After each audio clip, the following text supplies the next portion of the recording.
Welcome to Ethos Effect. Welcome to the Ethos Effect podcast. After building and learning from failures, We discovered our ethos and leveraged it to scale, sell, and build again our seven-figure businesses. whether you're starting out or leveling up. This podcast is your source for innovation and lasting impact. Hey everybody, welcome to the Ethos Effect. Today we have on Katherine Mizrahi Rodriguez. Thanks for joining us. Thank you so much. Thank you for having me. Absolutely. So Katherine, I know a little bit about your company. I did some homework, but you have a very technical background. You have a company that's up to some things that I think I would do a disservice trying to explain due to the kind of scientific nature of it. Can you tell us a little bit about, let's start with your educational background first and then kind of lead into what the company that you co-founded is up to and what that accomplishes. Yes, absolutely. I can tell you a little bit more. So my background is in material science and engineering with a stint in chemistry during my bachelor's. And then I moved on to my PhD, both at MIT, focused really on materials and polymer science. And actually out of that PhD journey, that's where I met my co-founders. They're Francesco, Holden, and Zach. Zach was my former PI at MIT. And so I worked with him on various research projects related to polymers, filters, or membranes for gas separations. And so now at Osmoses, which is the company that I'm working at today that we've co-founded, we really focus on developing large scale membranes for gas separations. But let's boil that down to something a bit more kind of bite-sized and manageable. So what is that? We essentially create filters that can separate gases, and this is hydrogen from methane, CO2 from methane as well, oxygen from nitrogen, and many other gas pairs. Where do we see gas separations? We actually see them every day, and most people don't really think about, where do they use gases on an everyday basis? But if you go to your stove, you use methane. Fairly often. There's natural gas, also oxygen for medical applications, and even helium for balloons or for MRIs or NMRs, which are used to really understand chemical compounds. And so all of those gases that we use in our daily lives come at fairly high purity so that we can use them. But when they actually come to us either through natural gas or in air, they're mixed with other gaseous components. And so they need to be separated. And that's precisely what we do. We create these filters that are very, very precise at a molecular level. So you can imagine these almost like coffee filters, but they're made from plastic. And they have these holes that are at the size of, the order of the size of gas molecules, which is much thinner than the thickness of your hair. And so we create these filters that then can carry out that separation extremely efficiently. And of course, we've had gases for a long time. So this is not, it's not that filters like this haven't existed before, but rather the way in which we carried out separations, and we still do today industrially, relies on a lot of moving parts, sometimes toxic solvents, or even very high energy input through distillation or even pressure swing adsorption. And so these are other ways of carrying out separations. Instead, we build these filters, these membranes that operate like a coffee filter, but for gases, and are much more energy efficient. That then requires less energy input and less footprint and complexity to carry out the separation, which then contributes to decarbonization and also reducing the cost for the end user or the industrial facilities that are carrying out these separations to provide to users like us on a daily basis. Kind of bends your brain to even think about creating like a membrane or a filter that could be so small that it separates gases that we can't even see. Like what does that process even look like to create something like that? Mm-hmm. Like that's kind of confusing. Yeah, it's really crazy, and that's where all the science really comes in, and where some of my passion for polymers really came in the first place of pursuing that for my PhD career. So polymers are plastics.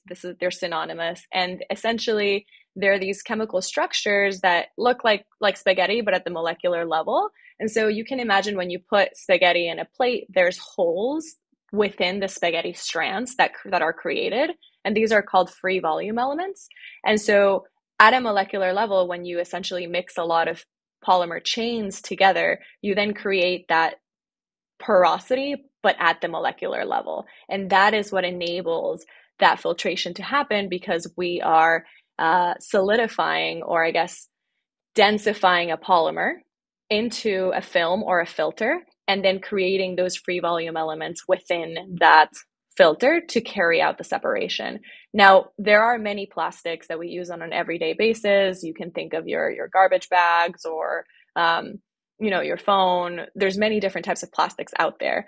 We, and particularly, you can see a science paper that we published, that Holden, Francesco, and Zach, my co-founders, actually published in a joint project, where we've developed a new set of polymeric materials, or plastics, that are extremely rigid. And so when they settle into that kind of hardened form, they create these free volume elements that are particularly well sized to carry out gas separations. So unlike maybe some of the traditional plastics that we use on a regular basis, these are kind of new plastics that enable that separation to take place in a very precise and well-defined way. So, Katherine, I saw on your website, and I just love the way that this sounds, and maybe it was a marketing team that put it together, but where the world, so Osmoses, guys, is the name of Katherine's company, where the world's smallest molecules meet our planet's biggest challenge. And I'm curious, what is that challenge exactly? Yes, that's a great question. We do love the tagline. It's so as well. Good. It's so Thank good. you. It hooked me. I was like, ooh.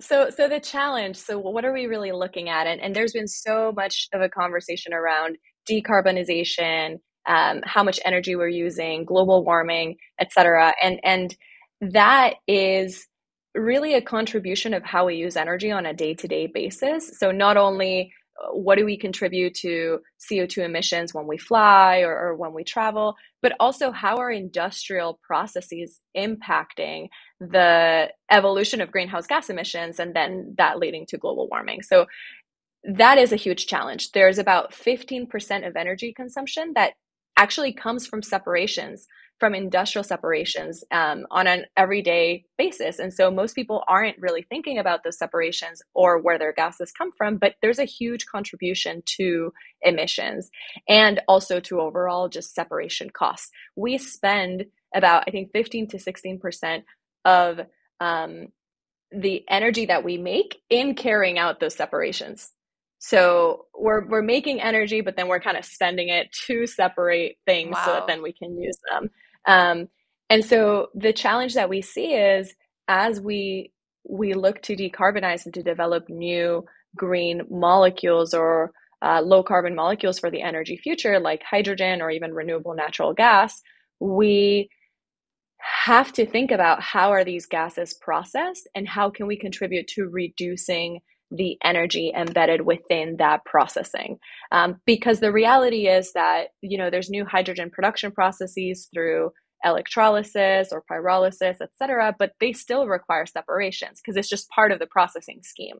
So we are so excited about what we do because we're not just embedded in something that's required for today, for industry today, but also something that's needed for industry of the future and for pipeline distribution and kind of new ways in which we could kind of revamp the energy infrastructure. So we're almost a web. Separations are a web that flow through existing processes, new production processes, and even how we go about distributing energy today through pipelines. And I'm happy to go into any of those in more detail if that would help. But so we're really solving the problem across different segments and areas that are pretty critical.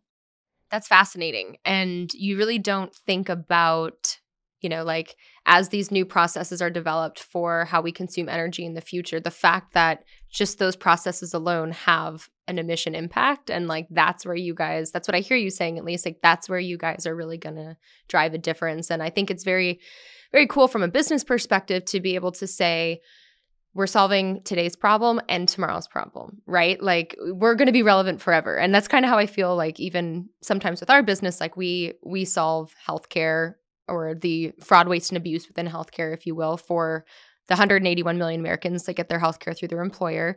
And no matter kind of how the healthcare industry changes, right? Whether you hear people talking about we're going to go to, like a Medicare for all or whatever ends up happening, like we will always have a role in interpreting and being a part of that, whether it's today or the future. And I think it's such a business proofing, if you will, to think of it that way and to create a product that does that. Something I wanted to ask you, because I'm always fascinated when I meet entrepreneurs with such a heavy academic background. And I've noticed that some entrepreneurs that are super successful, they didn't even go to college and they have like this mindset of just like do it and execute and figure it out. And then we meet people like you who, you have your PhD from MIT. You've had a completely different path. I'm curious, and speak to us about how your education and obviously that took a long time. How has that contributed or maybe hindered what you're doing in your business?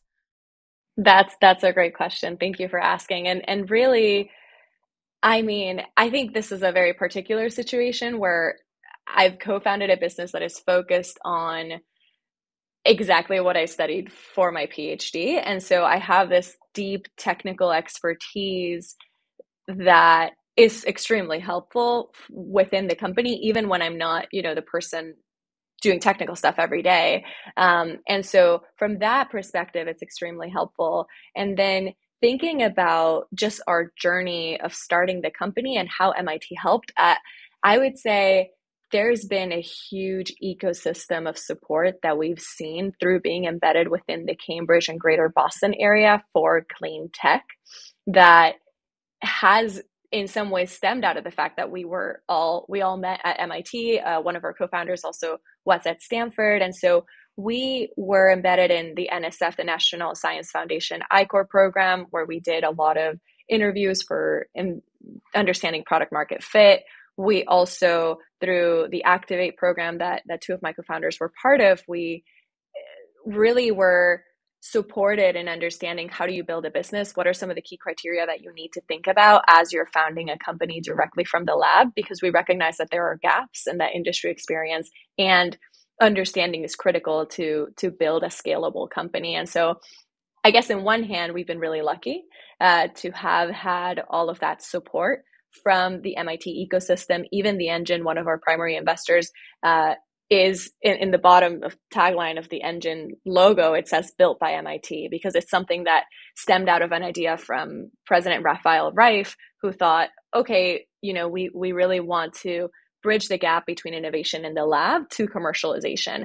So that kind of those building blocks that exist to support entrepreneurship, especially for tough tech or large scale industrial technology that's being built with that very hard or robust kind of intellectual background, has been very supportive. And then on the other hand, we've kind of supplemented that with what are the gaps that we have? So we recognize that we haven't been in industry in the same way that, other people that have done membranes for many, many years or even decades have. And so we actually recently, I don't know if you saw it on our website, but we published a press release with a few key new hires that we've brought to the company. So we have about 22, maybe 26 people now. Every day there's someone new that's joining. But we've brought on some key stakeholders from companies in the gas space. So Air Liquide, even Aramco Services, and also UOP. And so these different stakeholders that have done process design or even membrane development or commercial, kind of that commercial perimeter within membranes, are bringing in a lot of that expertise that then complements our background and everything that we've built so far. And so I see it all as opportunities. On our side, we're extremely excited, and we're always very open to new ideas and to complementing what we bring to the table with the expertise that others bring as well.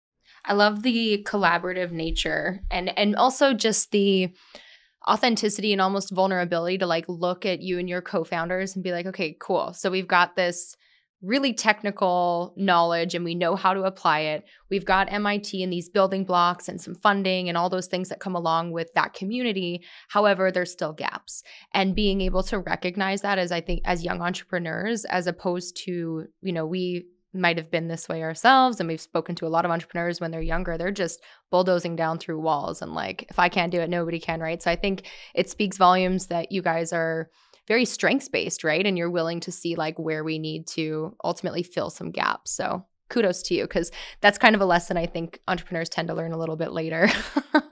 Absolutely. So with the company, we kind of talked about how we often don't think about the gases we use. We talked a little bit about, the need for it, right? Using energy to create energy and how that can kind of add to emissions. Maybe it sounds like maybe there's some extraction processes that are just inherently a little dirty environmentally. What do you see? I mean, I'm sure you guys are pursuing kind of one application to gas extraction. What is that application that people would understand in their lives or their households? Like, how can this actually be applied in a way that most of us understand or experience on a daily basis? Or the biggest impact. There might be more than one, but like, what are you guys seeing as the most important for you to start with? That's a great question. So we are really focusing right now on hydrogen and renewable natural gas. So I can boil those two down. It might take a little bit of time, but on the renewable natural gas side, let me explain what that is from the get-go. So we generate waste on a daily basis. That waste can be sent to landfills. Also, there's anaerobic digesters that process waste from farms and things like that. And that's waste that's not going away. We're generating waste every single day. And landfills create this gas called biogas, which is a mixture of CO2, methane, and a bunch of other components. Sometimes nitrogen and oxygen are in there. Similarly, in anaerobic digestion, there's similar gases that are created. And so that gas can be processed through a membrane to then generate biomethane or renewable natural gas. And that can be a low carbon source that can be used and embedded into existing natural gas pipelines to reduce the overall emission of the pipeline and then be used on a day-to-day basis for your gas stove. So that's an example of where membranes implemented within that kind of framework can significantly reduce the capex of the system, the scale of the system, and support in a problem that's not going away because it's how we manage our waste. So waste and then on the other hand, we have hydrogen. So hydrogen, and there's, the hydrogen hubs that are being created. There's a lot of emphasis on hydrogen from the government as well, and new methods of developing hydrogen. And that is also seen as a low carbon molecule that can be used for many different applications. And so there's three buckets where we see hydrogen playing a really big role. And this is maybe less in the day-to-day lives of us, for instance, but it is key in the energy infrastructure. So when you think of refineries or petrochemical facilities that are making the polymers or the plastics that we use on a day-to-day basis, or that are generating ethylene or propane that we also need fairly often. If you have a heating lamp at a restaurant, you might need, propane, or for your barbecue that you do outside. All of that is generated through separations at these facilities, and oftentimes part of the processing uses hydrogen. So there's metric tons of hydrogen that we use on a yearly basis to carry out all these processes that then enable us to do what we do on a daily basis. And all of that hydrogen is typically generated through steam methane reforming, which has a really high amount of CO2 generated per kilogram of hydrogen. So instead, if we can use membranes to recover the hydrogen within those facilities so that we can recycle it essentially and kind of repurpose the hydrogen that's in the waste gas streams of refineries or chemical facilities, then we don't need to generate as much from SMR, and we can reduce the CO2 impact within those large scale existing facilities.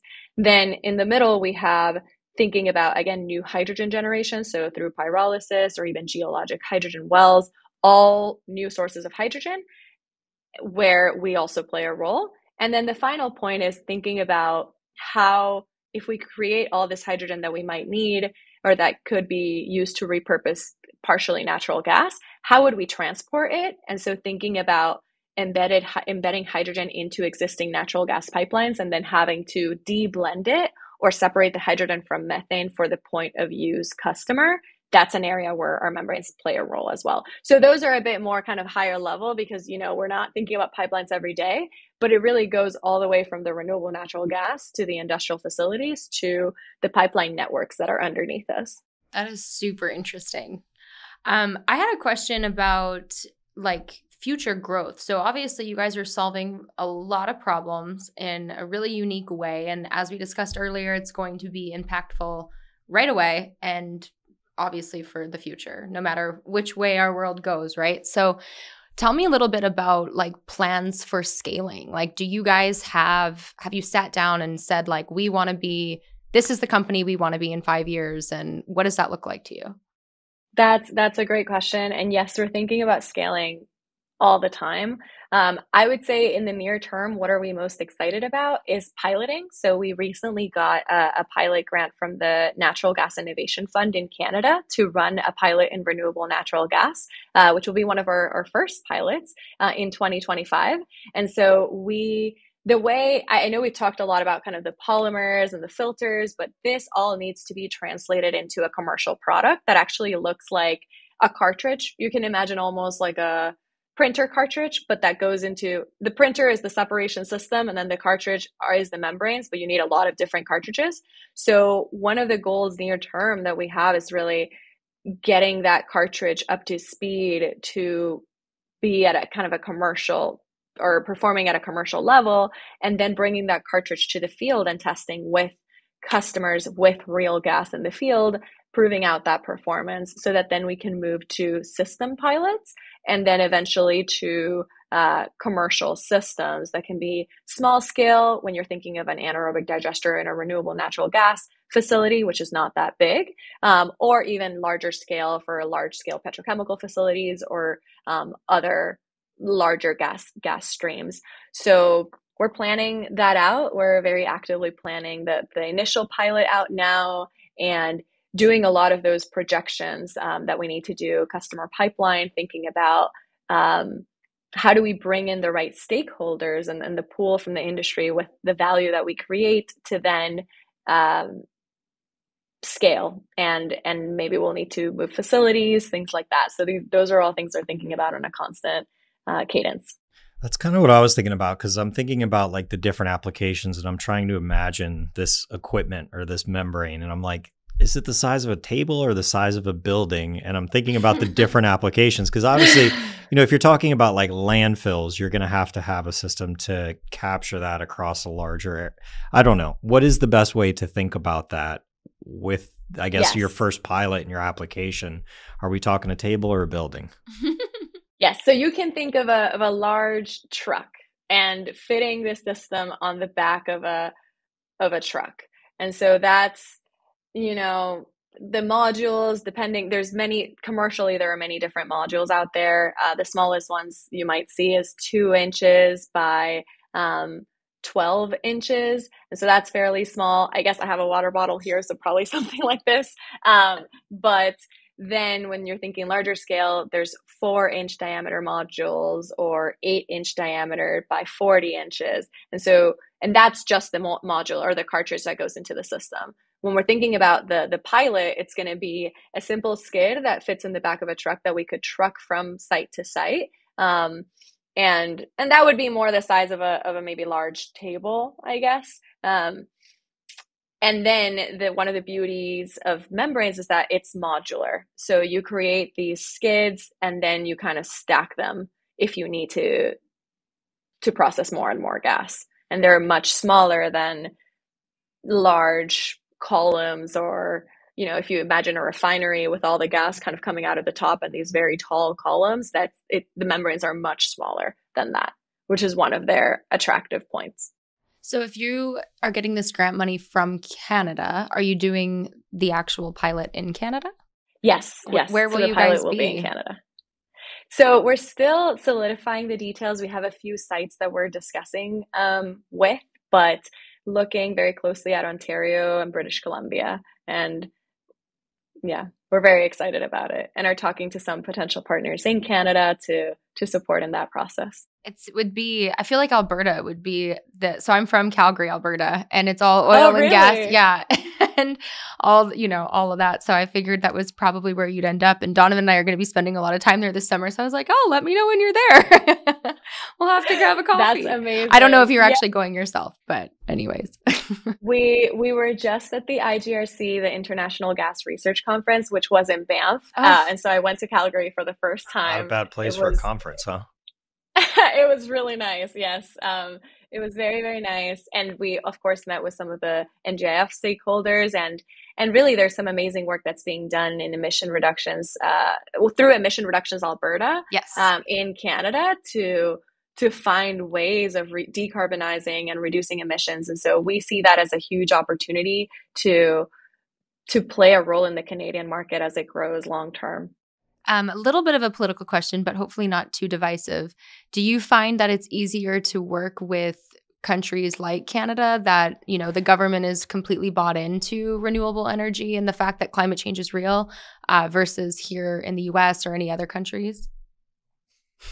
Donovan just gave me a look. I was like, uh-oh, because we steer clear of politics in business, at least, and on this show. But I'm just curious, like, how much of your future success, whether that's just revenue or whatever that looks like for you guys, is determined on like the political landscape we live in?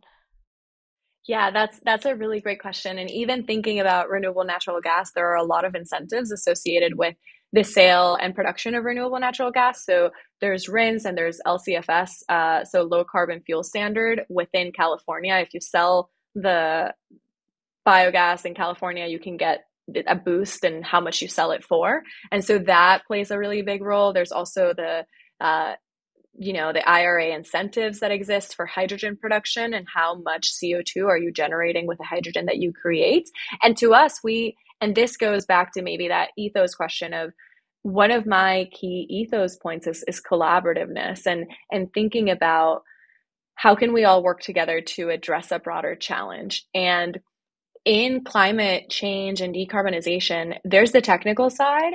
Then there's also, of course, the funding side, VC, project finance. And then there's also the policy side. Policy can significantly influence where all of these technologies go and how much of a proof of concept it'll be and how we can kind of reduce that cost curve to make it commercially viable. And so really, we have been really lucky in the past few years with the IRA, with a lot of the incentives that are coming through many different areas on all fronts related to decarbonization. And we've received a few grants from ARPA-E and from the Department of Energy and now through the NGIF. So I would say we're seeing a lot of support, both from the US, from Canada, and even beyond, a lot of interest from Europe as well, and even Asia. So lucky so far, and I hope that everyone, globally is working together and collaboratively to address this really key challenge, like it says in our tagline, because it's something that can be very easily the landscape for gas operations and gas distribution significantly changes depending on the geopolitical landscape. I was just thinking how great it would be for these, commercial companies that you're ultimately going to need to sell to if there was a government grant that they could apply for by doing all this, reducing of emissions, and then that be the way they pay you, and then everybody would have you guys on their or buying your product pretty quickly, I'm sure, if there was a program like that. Yes, and there actually are a lot of programs through many different organizations within the U.S. government and beyond that support in piloting, scaling, and of course, I mean, the key is to have a commercial product that people want to buy without incentives and without any of that, government support. But it's so critical to have that buy-in so that a new breakthrough technology that maybe needs a little bit more of that leg up in the beginning to get started can take a few steps with that support. And even accessibility for maybe companies that can't afford it, right? But they want to do the right thing. So for you guys, leg up on the entry, but from their side on accessibility and affordability. So you mentioned a little bit about your ethos. Last kind of official question is, what has been the driving force for you personally? I think it's pretty clear what the ethos of the company is, but how about you, Katherine? Yes, that's a great question. And I've been thinking since, this call was scheduled, I've been thinking a lot about my ethos and what is it really? And I would say there are three. We hit on collaboration, which is definitely something that I look at and am excited about every day. And then there's two others. So I'm originally from Venezuela, so I moved to the United States, and I had to go through just a lot of changes as I moved to the US, going to different schools, going to different cities, and always trying to be a part of the new culture or community that I was surrounded by. And part of what always drove me was growing and this continuous growth process of how can I improve? How can I, learn English or become more approachable to communicate with people so I can have a community here, things like that. And then how can I learn more about this particular segment like polymers and understand it enough so that it can make an impact. And so that aspect of making an impact and continuous growth has been part of my ethos really from the beginning. And I see that also permeating through the organization as something that we all strive for, because in a startup, everything changes every day and adaptability is so, so critical. And so that continuous growth mindset, being adaptable, flexible, and recognizing how can you grow and how can you get help from others to grow is really key and part of what I strive for every day. And then that other one of making an impact. So feeling like there's true fulfillment in what I'm doing, and knowing that, if this really all works out, like, okay, there are many ways in which it might be a challenge, but if it does work, like, what impact are we actually making? How can we be supporting and influencing the future of the world at scale? And that is one of the biggest pieces of fulfillment that I have and that drives me. Well, you're doing it. And I can't wait to see. I hope we can talk again in a year or in 2 years and just keep checking in and just, hear about your growth and your success, because we're excited to watch. This is one of those conversations that's going to have me like looking off into thin air, like considering the gas implication of like, I'm just going to be like, I wonder. We're going to need your cell phone to be like, what's actually happening right now? As we're going to see the world through this whole new gas What are you going to lens. look at? What are you looking at? I'm looking at gas. Like, I'm not sure. Katherine, you've done such a good job of really simplifying. And so in our business, we talk a lot about healthcare to employers, and it can be super complicated with employees and all the things. And we always tell our employees, like, you're not working in insurance, you're not working in healthcare, you are actually an interpreter, right? Like, you have this special set of skills and knowledge, and you are interpreting it for the average person to be able to have a better life. And I just want to say, I think, when I think about interpretation, you having the education that you have and being able to speak to the common folk like us the way that you have in such a digestible way, that is a true skill. And that is something that, I don't think you're taught that in school. I think you build that through life experience. And I really believe that'll be one of the key reasons that Osmoses is as successful as I know it will be. Thank you so much. Thank you. Thank you so much for joining us.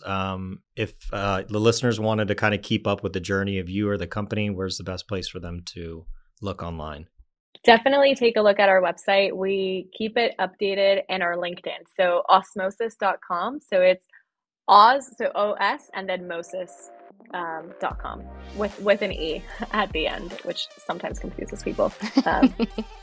Awesome. Well, Katherine, thank you so much, and we'll hope to talk to you soon.